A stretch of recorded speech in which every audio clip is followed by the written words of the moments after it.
You're being encouraged to discover new pastimes at Shaftesbury Library.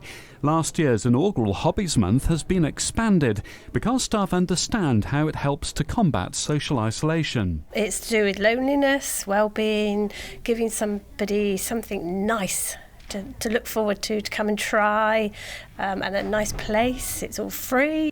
That's Shaftesbury Library manager Carolyn Talbot.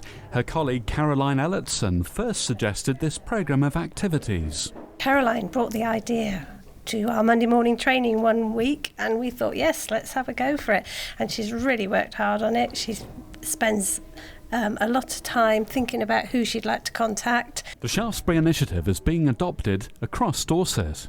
But it is spreading, and we had an email this morning from another library saying, can you tell us how you do it? Because we're interested. So it's getting interest. Programme instigator Caroline says she's pleased with how well Hobbies Month has been received. It was very successful, more successful than we thought it would be, and it sort of snowballed. So this year we're a lot more organised, and last year we realised that there are just so many talented people in the area, both professional and amateurs, who are willing to share their crafts, their beautiful objects with us and show us how to make them or how to do them. Also, it's a win-win situation. The demonstrators get to show what they can make, they can promote their classes if they're offering classes or their workshops. The library gets more people through the door. The 2019 events included ham radio and patchwork quilting, and those clubs attending were happy with the level of exposure they gained. We've had very good results from most of the demonstrators last year. They've increased their membership, or they've had people take up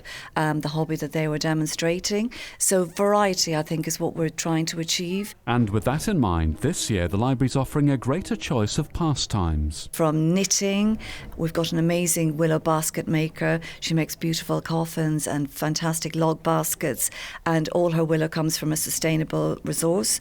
We've got the Shaftesbury Jive Club coming in to demonstrate jiving, the different types of jiving. We've got a Zen yoga person coming in, and people can participate in these activities if they want to. We've also got a Japanese lady coming in to do origami. It's the year of the mouse, so she's hoping that everybody will get to make an origami mouse and take it home with them.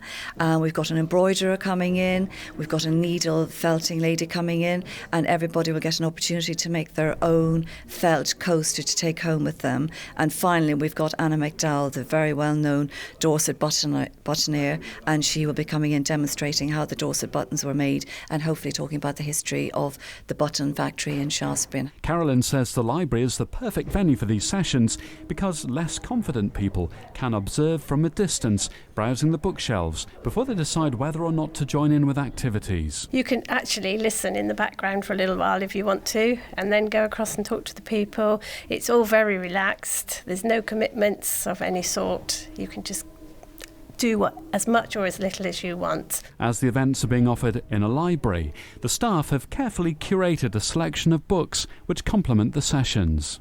Well, we've ordered some books in advance, hopefully to support each hobby that will be demonstrated in the library. So we will have an array of books available to borrow. How do the sorts of sessions you can do relate to the books then? Do you find that if there aren't books available on a certain hobby, you won't do it?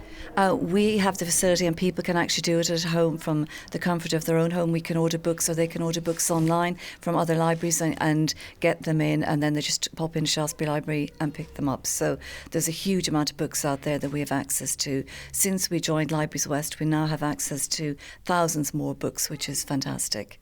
Have any of the topics presented a bit of a headache, though, because there are so few books published on the subject matter? The jive dancing, so hopefully everybody will come along and watch it in practice. There are lots of books on dancing and how it's good for your mental health and how it reduces anxiety and helps with depression, and it's exercise and your physical well-being as well as your mental well-being. We've had problems trying to get books in on jive specifically, but we have ordered books in on dancing. In general. So if people are interested in jive, the Jive Club, they have a club that meet on a Wednesday night at the Grosvenor Hotel, and they're putting on a performance here and hopefully show anyone that's interested some simple moves. Caroline says that Hobbies Month is now an established library event. But we are hoping that this will happen every year and that people will actually actively approach us and ask if they can demonstrate in the library and talk to the public about it, because it's a really good platform for them to demonstrate what they do, advertise their class, advertise what they're offering, and hopefully encourage people to join, take it up. There might be some people, perhaps of a certain generation, that assume a library is going to be a place of quiet study and solitude.